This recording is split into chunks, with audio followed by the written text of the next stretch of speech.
ले लें।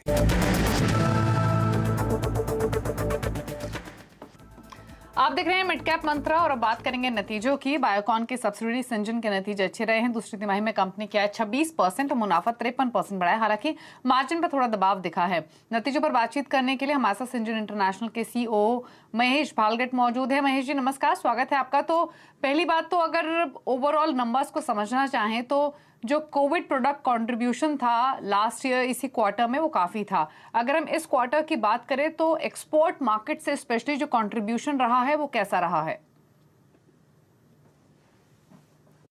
नहीं, एक्चुअली इस बार जो आपने बताया वो सही है कि बेस क्वार्टर में योगदान रहा है कोविड पोर्टफोलियो का। इस क्वार्टर में बिल्कुल भी कोविड पोर्टफोलियो का योगदान नहीं रहा है। और इसलिए एक्चुअली अगर देखा जाए तो वो जो लास्ट ईयर सेम क्वार्टर के रिजल्ट्स को अगर विदाउट रेमडेसिविर का जो कंट्रीब्यूशन रहा है अगर वो देखा जाए तो यहाँ पर का अंडरलाइंग परफॉर्मेंस हमारा और भी अच्छा रहा है। पर लास्ट 2 क्वार्टर्स में हमने कोई कोविड पोर्टफोलियो में ज्यादातर काम देखा ही नहीं है, विच इज नॉट सरप्राइजिंग, क्योंकि हम देख रहे हैं कि ओवरऑल इंडिया में कोविड नंबर्स काफी नीचे रहे हैं और जो सप्लाईज है वो ज्यादातर वैक्सीन के सप्लाईज है जो गवर्नमेंट की तरफ से सब्सिडाइज किए गए। अच्छा, अगर हम आगे का एक आउटलुक लेना चाहें तो क्या कैपेक्स प्लान्स हैं आपके, स्पेशली अगले 12 से 18 महीने का अगर व्यू लेना चाहें तो क्या स्ट्रैटेजीज हैं? तो मैं इस फाइनेंशियल ईयर के बारे में बता दूं कि हमारा जो इस फाइनेंशियल ईयर का कैपेक्स प्लान है वो अबाउट $100 मिलियन है।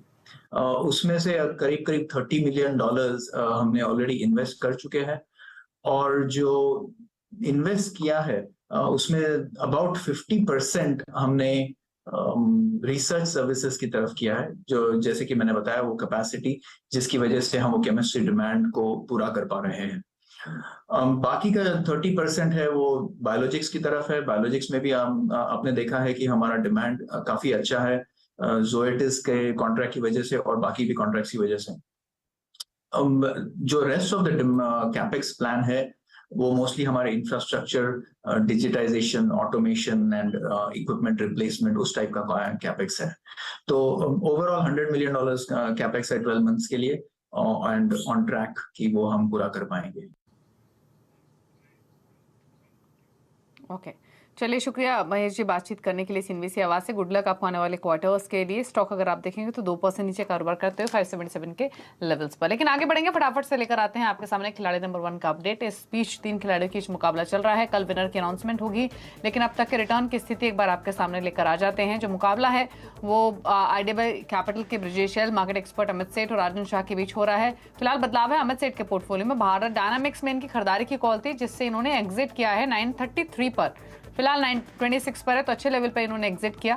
फिलहाल उन स्तरों से स्टॉक नीचे ही आया है। साथ ही रिटर्न की स्थिति दिखा दें इस बीच, तो मुनाफे के मीटर में आप देखेंगे लीड कर रहे हैं अमित सेठ ऑलमोस्ट 12.25% के रिटर्न के साथ। ब्रिजेश एल का पोर्टफोलियो भी डिसेंट रिटर्न दे रहा है, ऑलमोस्ट 10.25% के। राजन शाह का पोर्टफोलियो 4.25% के रिटर्न दे रहा है, लेकिन फिलहाल बढ़त अमित सेठ ने बनाई हुई है। तो यह है अब तक के रिटर्न की स्थिति खिलाड़ी नंबर 1 की। अब रुक रहे हैं इसी के साथ एक ब्रेक के लिए। ब्रेक के उस पर आप देखिए हमारी स्पेशल सीरीज मार्केट गुरु दिवाली से दिवाली तक। एक ब्रेक के बाद नमस्कार।